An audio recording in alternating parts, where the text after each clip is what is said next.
మన ఈ విలేజ్ ఎంచుకొని మీకు ఏమైనా సమస్యలు ఉంటే కూడా తెలుసుకొని ఆ సమస్యలు కూడా ఏ విధంగా వాటిని సాల్వ్ చేయాలనే ఉద్దేశం కోసం ముందుకు వచ్చాము. ఈ కార్యక్రమానికి హాజరైనటువంటి మన ఎస్పీ మేడం గారిని దీన్ని ఉద్దేశించి మాట్లాడుతున్నారు. మా ఇంట్లో మా బాబు కష్టం ఉంది, చేతనైతే లేదు, ఇంతమంది ఉన్నాం తింటున్నాం, మా బాబుకు పైసలు ఇస్తాను. ఈ 400 ఎవరైనా 200 రూపాయలు ఇంటికి ఖర్చు పెట్టే పిల్లలు ఉన్నారా? చెప్పండి, మరి ఇది చెప్పండి, ఉన్నారా?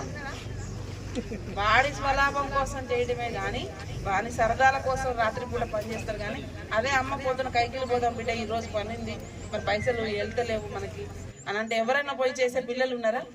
నో. సో వీళ్ళని చదువుకున్న పిల్లలు రాత్రి పూట పనికి వెళ్తారు, పొద్దున పూట కాలేజీకి వెళ్తారు. కానీ ఈ మధ్యలో ఏమవుతుందంటే ఈ డబ్బులు ఉండటం వలన వాళ్ళు ఇల్లీగల్ యాక్టివిటీస్కి ముసలోళ్ళని ముందు ఎక్కడున్నారో టార్గెట్ చేసి ముందు ఊర్లో బండేసుకొని తిరుగుడు, పక్క పండి ఊర్లో పండు మొత్తం తిరుగుడు. ఎక్కడైతే వృద్ధులు ఉంటారో వాళ్ళ మైండ్లో ఒక చైన్ ఉండగానే పొద్దున్న పోయి చూడడం, సాయంత్రం పోటీ గుంజుకొని రావడం. గుంజుకొని వచ్చిన తర్వాత అవి ఎక్కడో పోయి అమ్ముకొని పోయి ఎక్కడ ఆడతాడు ఆయన? ఛత్తీస్గఢ్ లో, మహారాష్ట్రలో గేమింగ్ ఆడొస్తాడు. తర్వాత ఆన్లైన్ గేమింగ్ అంటే పేకాట, పత్తలాట.